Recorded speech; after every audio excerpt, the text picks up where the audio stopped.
Le compte à rebours est apparemment lancé pour la fin du mandat de Félix Tshisekedi.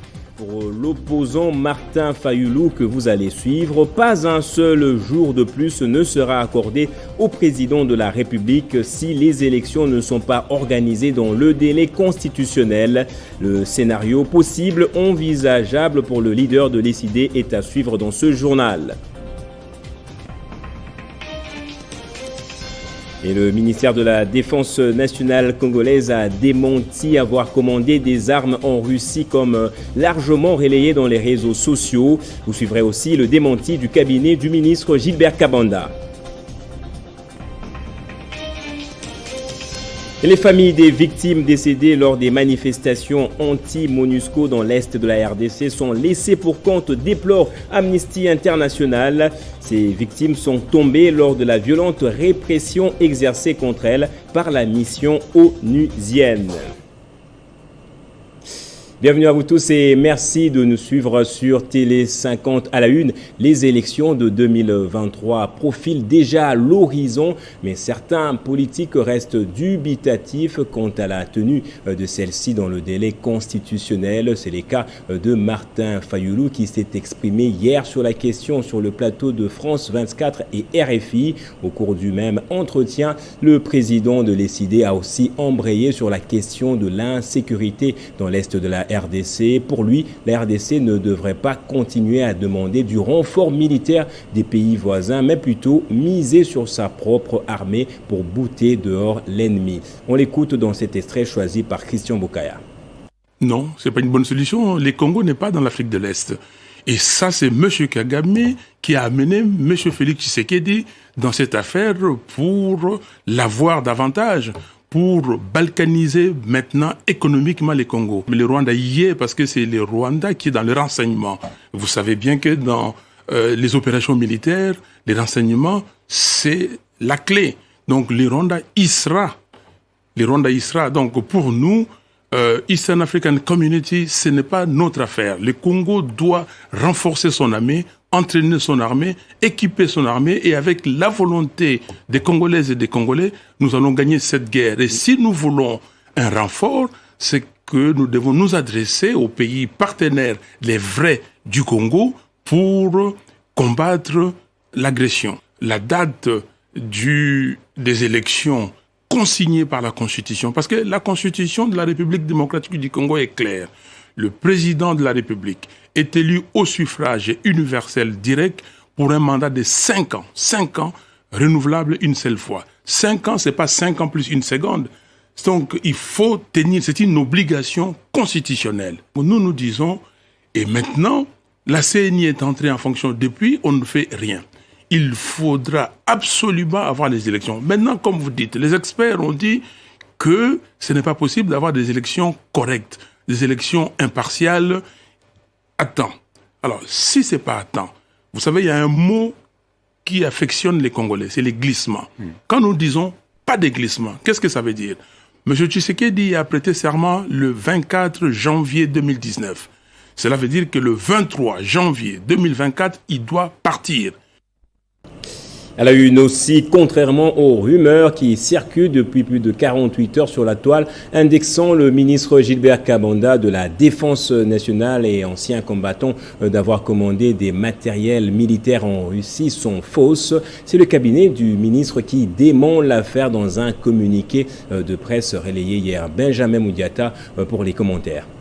D'après ce qui circule depuis un moment sur les réseaux sociaux, les ministres de la Défense et anciens combattants congolais, les docteurs Gilbert Kabanda, auraient commandé ou acheté des matériels militaires à la Russie de Vladimir Poutine, notamment 7 avions de chasse. Niant ouvertement cette affaire, le ministre est sorti de son silence à travers un communiqué de presse de son cabinet diffusé hier, dans lesquels on peut lire, je cite, « Dr Gilbert Kabanda Kourenga, ministre de la Défense nationale et ancien combattant congolais, contrairement à l'information qui est distillée en boucle dans les réseaux sociaux et dénuée de tout fondement, n'a jamais signé, au nom du gouvernement congolais, avec les autorités russes, un quelconque accord d'achat d'armes produits de l'industrie militaire russe. À en croire Mbiato Konzoli Aimé, général Major, directeur de cabinet, cette information biaisée et purement et simplement le fruit de l'imagination de leur auteur manifestement mal intentionné. Signalons que ces rumeurs font suite au voyage effectué dernièrement par les ministres de la Défense à Moscou, où il était question de répondre à l'invitation officielle adressée au gouvernement congolais par son homologue russe, Sergueï Shoïgu, pour participer parmi une centaine de délégations des ministres, une centaine de délégations de différents pays à la 10e conférence de Moscou sur la sécurité internationale. Parlons à présent de l'agression de la RDC. Les États-Unis d'Amérique ont été clairs cette fois en condamnant le soutien que les forces armées rwandaises apportent au M23. Le gouvernement congolais a salué cette prise de position et on a appelé à plus de dynamique de la part d'autres États du monde. Jean-David Kilolo nous en dit plus. Devant le Conseil de sécurité, les États-Unis d'Amérique ont invité le Rwanda à cesser d'apporter son appui militaire aux terroristes du M23 qui s'attaquent aux civils et aux forces armées de la République démocratique du Congo dans l'est du pays. Ce qui n'a pas laissé indifférent le porte-parole du gouvernement, Patrick Muyaya, qui a salué la position claire du gouvernement américain contre le soutien que le Rwanda apporte au M23. Il invite par ailleurs, à travers son compte Twitter, les autres pays à emboîter les pas et à œuvrer pour mettre fin à cette barbarie qui cause la mort et les déplacements massifs des populations. Que les États-Unis d'Amérique aient appelé les groupes armés à mettre fin à leurs attaques contre les populations civiles sans aucun moyen de défense, il n'y a rien de plus sympathique. Dès lors que l'ambassadeur des États-Unis d'Amérique aux Nations Unies, Robert Wood, porteur du message de la grande puissance mondiale, a officiellement reconnu le lien entre Kigali et l'M23 dans la partie orientale de la République démocratique du Congo. Une question que tout le monde se pose est celle de savoir ce que feraient les États-Unis d'Amérique au cas où le Rwanda s'obstinerait à parrainer le M23. Et bon nombre d'analystes soutiennent que Washington devrait s'assumer et aller jusqu'au bout de sa logique. En d'autres termes, ces analystes pensent que si l'armée rwandaise continue à apporter son appui en troupes et en logistique au M23, les États-Unis d'Amérique n'auraient plus les raisons de tergiverser pour frapper le pouvoir de Kigali. Il s'agit en d'autres termes de prendre des sanctions sévères contre le Rwanda pour le contraindre à cesser son soutien à ces mouvements rebelles. Car une simple dénonciation ne suffit pas pour amener la paix dans la région des Grands Lacs et plus particulièrement en République démocratique du Congo. Il est aussi vrai que lorsque la République démocratique du Congo est inquiétée, c'est toute la région des Grands Lacs qui est paniquée, partant de l'ampleur de l'insécurité chronique et quasi permanente dans la partie est de la RDC aux enjeux géostratégiques et planétaires. Je l'ai dit aussi au sommaire, 3 mois après que les casques bleus de la MONUSCO ont violemment réprimé des manifestations au cours desquelles 36 personnes ont été tuées et 170 autres blessées, les familles des victimes attendent toujours justice, a déclaré Amnesty International aujourd'hui. Joint au téléphone à ce sujet, le président de ACAJ, Georges Kapiamba, estime que justice devrait être rendue le plus vite possible aux familles des victimes. Suivez. Bon, je pense qu'il faut qu'il continue, que ces victimes soient quand même encadrées, assistées, accompagnées par des avocats, des organisations des droits de l'homme, de manière à obtenir au pays dont les militaires incriminés sont ressortissants, pour que ces pays organisent rapidement les procès, les procédures conformément à leurs lois et que les victimes puissent rentrer dans leurs droits.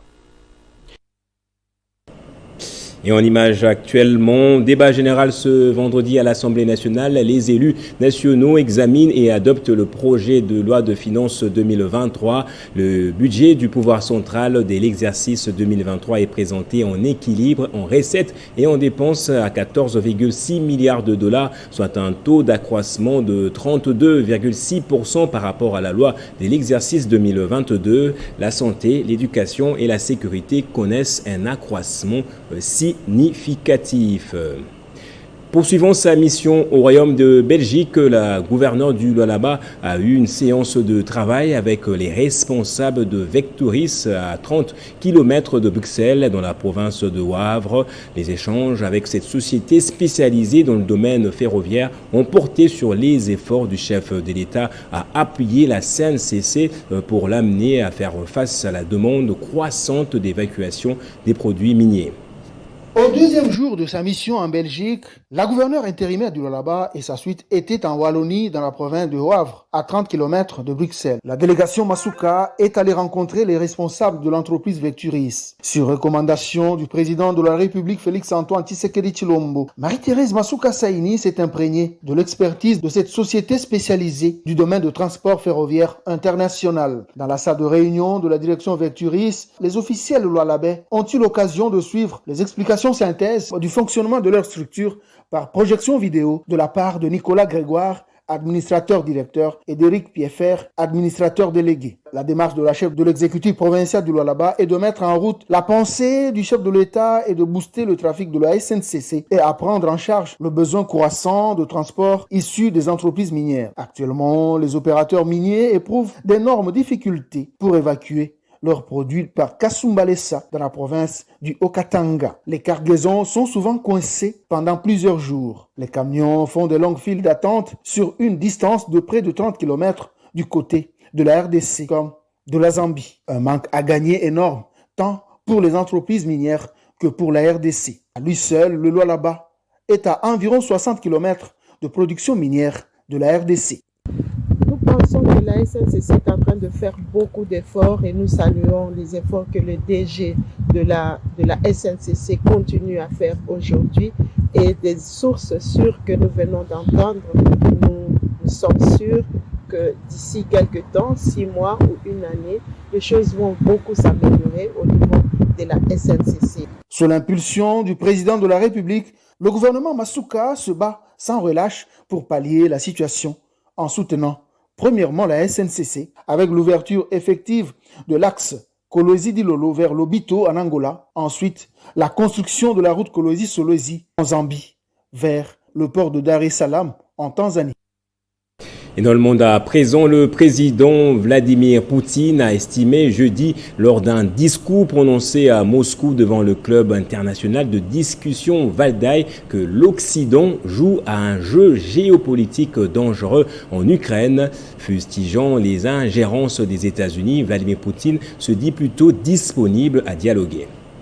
Face aux ingérences des Occidentaux, le président Vladimir Poutine s'est une nouvelle fois de plus montré intraitable et direct. Devant le club international des discussions Valdai, le chef du Kremlin a chargé les États-Unis et leurs alliés qu'il accuse de jouer à un jeu dangereux en niant la souveraineté des autres pays et nations. Pour Poutine, le monde entre dans sa décennie la plus dangereuse. La période historique de domination sans partage de l'Occident touche aujourd'hui à sa fin. Le monde unipolaire devient une chose du passé. Nous sommes à un tournant historique. La décennie à venir sera probablement la plus dangereuse, la plus imprévisible et en même temps la plus importante depuis la fin de la Seconde Guerre mondiale. Évoquant la guerre en Ukraine débutée depuis 6 mois maintenant, le président russe estime que la Russie défend juste son droit à exister et à se développer librement. La crise russo-ukrainienne a mis à genoux les pays occidentaux qui en payent déjà les prix le plus chers avec la crise énergétique qui n'épargne personne, rendant ainsi faible le tissu économique de l'Europe qui dépendait à 70% du gaz russe. Et Elon Musk est officiellement le propriétaire de Twitter depuis la nuit de ce mercredi. Le patron de Tesla a acté la décision de rachat après un âpre bras de fer avec le conseil d'administration. Aussitôt propriétaire, le multimilliardaire a pris une décision aux allures de vengeance en limogeant le PDG du réseau social et 2 autres dirigeants. L'oiseau est libre, s'est écrié le milliardaire sud-africain Elon Musk sur son compte Twitter après la confirmation du rachat du réseau social par lui. Il a même changé de bio, il se fait appeler désormais le Chief Tweet comme crétin en français. Le sulfuré homme d'affaires n'avait presque plus le choix. À quelques jours de l'ouverture du procès qu'il allait certainement perdre, Elon Musk est revenu sur sa décision. Les réseaux sociaux a été acheté à la somme initiale de 44 milliards de dollars américains.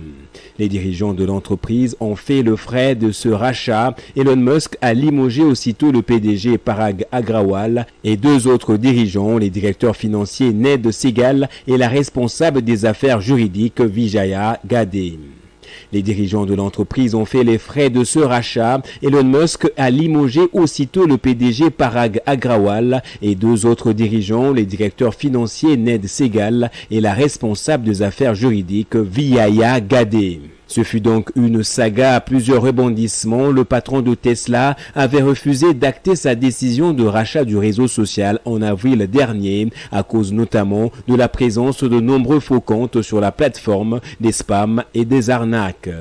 Mais que va-t-il changer au juste après ce rachat? Il n'y aura plus, par exemple, de bannissement définitif d'utilisateurs qui a vu partir Donald Trump après son soutien aux suprématistes blancs qui avaient pris d'assaut le Capitole. Elon Musk s'était montré favorable au retour de l'ancien président de la République des États-Unis d'Amérique.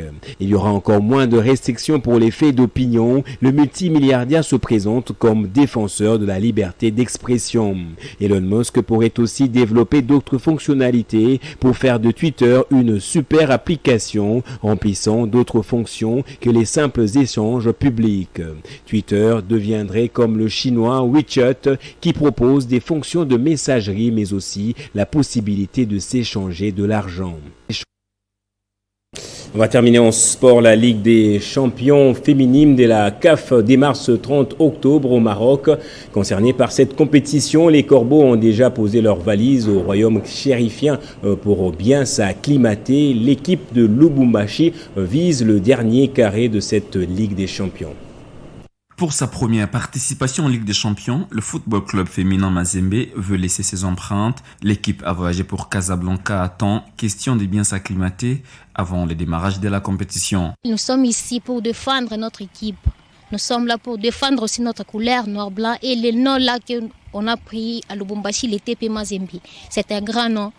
D'après tout, comme on dit, ma mélodie joue mieux. Nous, on n'a pas peur d'une équipe. Nous aussi, c'est TP Mazembe, aussi c'est ma mélodie. Les matchs, ça se joue comme ça. Nous allons gagner. Mazembe n'a peur d'aucune équipe et les Corbeaux visent les derniers carrés. Nous nous sommes préparés en conséquence. Nous avons une bonne ossature qui joue pratiquement depuis 2 ans. Donc les automatismes se sont déjà créés, les joueuses se connaissent. Nous allons faire avec et nous sommes ambitieux et nous voulons défendre les noms de TP Mazembe et c'est comme ça qu'on n'accepte pas qu'on parle de TP Mazembe au rabais. Logés dans le groupe B, aux côtés des Mamelody Sundowns, Bayelsa Queens et Wadi Degla d'Égypte, les Corbeaux veulent valablement défendre leur nom et gagner ces trophées de la Ligue des champions féminines. Place au rappel des titres à présent.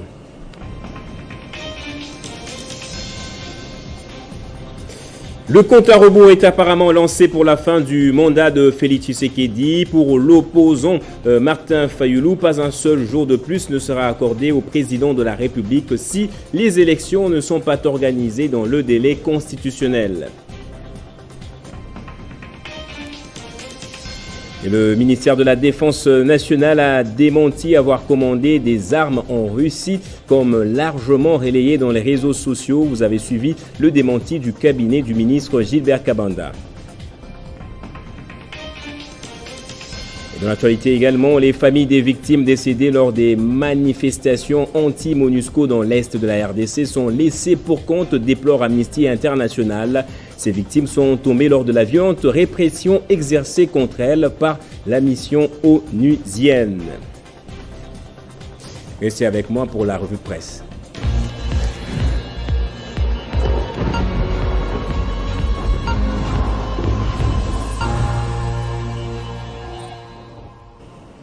pour ce vendredi, c'est avec Grace Salambo que nous allons lire les journaux et sites parus ce jour. Grace Salambo qui traîne un peu le pas là. Bonjour et bienvenue à vous. Bonjour Gaëtan, bon week-end. Merci beaucoup Grace.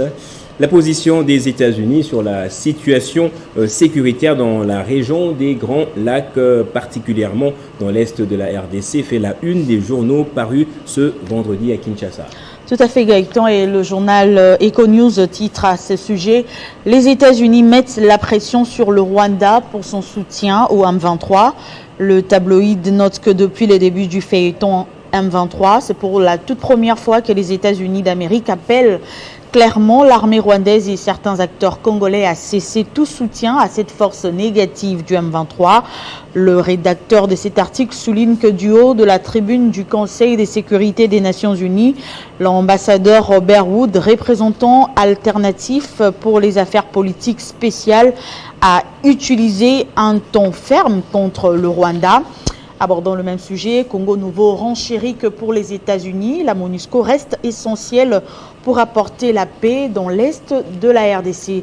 D'un journal à un autre, Géopolis rapporte que la position des États-Unis d'Amérique au Conseil de sécurité des Nations Unies contre le Rwanda a été saluée par le gouvernement de la RDC à travers son porte-parole, Patrick Mouyaya, qui a déclaré que les autres pays devraient emboîter le pas et œuvrer pour mettre fin à cette barbarie de la part de Kigali. Et quant à la position des autres pays Gaëtan, ces pays membres du Conseil de sécurité, le journal La République épingle celle de la France. Ce tabloïd rapporte que le pays d'Emmanuel Macron, par sa représentante adjointe à l'ONU, a plaidé devant le Conseil de sécurité des Nations Unies pour que le dialogue soit maintenu entre les États de la région de Grand Lac. Et on va poursuivre avec la revue de presse avec ce titre de Monitor qui titre « Blaisac, le docteur Jean-Simon Fouti, une reconduction amplement méritée ». Oui, c'était hier jeudi, après les assises du Blaisac en marge du Forum mondial de la sécurité sociale qu'a été reconduit la CNNS, le docteur Jean-Simon Fouti-Kiakou pour ses actions remarquables menées dans la réalisation des missions de l'ESS, et ce, malgré un contexte difficile dicté par la pandémie de la Covid-19. Le mandat amplement mérité selon le Moniteur, qui ajoute qu'à la fin des dites assises, les membres ont pris à l'unanimité la décision de reconduire la Caisse nationale de sécurité sociale de la République démocratique du Congo pour un nouveau mandat de 3 ans. Et à la tête du Blaisac, en confirmant la Caisse nationale de sécurité sociale comme délégué titulaire du pays au Conseil de l'ESS, qui constitue le corps électoral de cette organisation internationale en matière de sécurité. Et puis ce titre du site RFI.fr, Brésil, dernier débat avant la deuxième tour de la présidentielle. Oui Gaëtan, le second tour de l'élection présidentielle au Brésil a lieu dimanche, mais dès ce vendredi soir, les deux têtes d'affiche, Jair Bolsonaro et Lula, vont être face à face pour un dernier débat télévisé très attendu. On sait que Jair Bolsonaro est maître dans l'art de la provocation. Gaëtan, le site RFI note qu'il adore traiter Lula de corrompu ou d'ancien prisonnier. Quant à ce dernier, il a récemment traité le président de pédophile.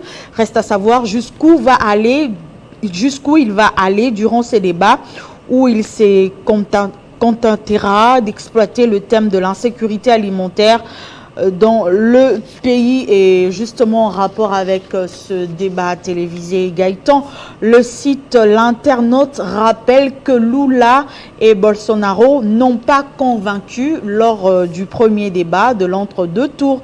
Les électeurs comme la presse ont été très déçus. Les insultes et provocations avaient fusé durant presque 2 heures de débat. Lula avait qualifié de honte nationale et le roi de fausses informations. Donc il avait qualifié Bolsonaro de honte nationale, alors que ce dernier l'a traité de petit dictateur. Alors ce site s'interroge si ces deux personnalités sauront-ils convaincre ce soir lors du dernier débat. Merci beaucoup Grace Salambo pour cette lecture. Merci à vous Gaëtan.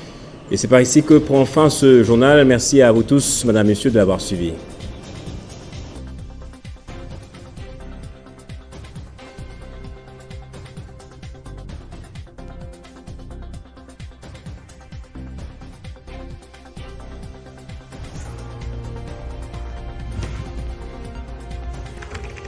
l'actualité reste incontinue.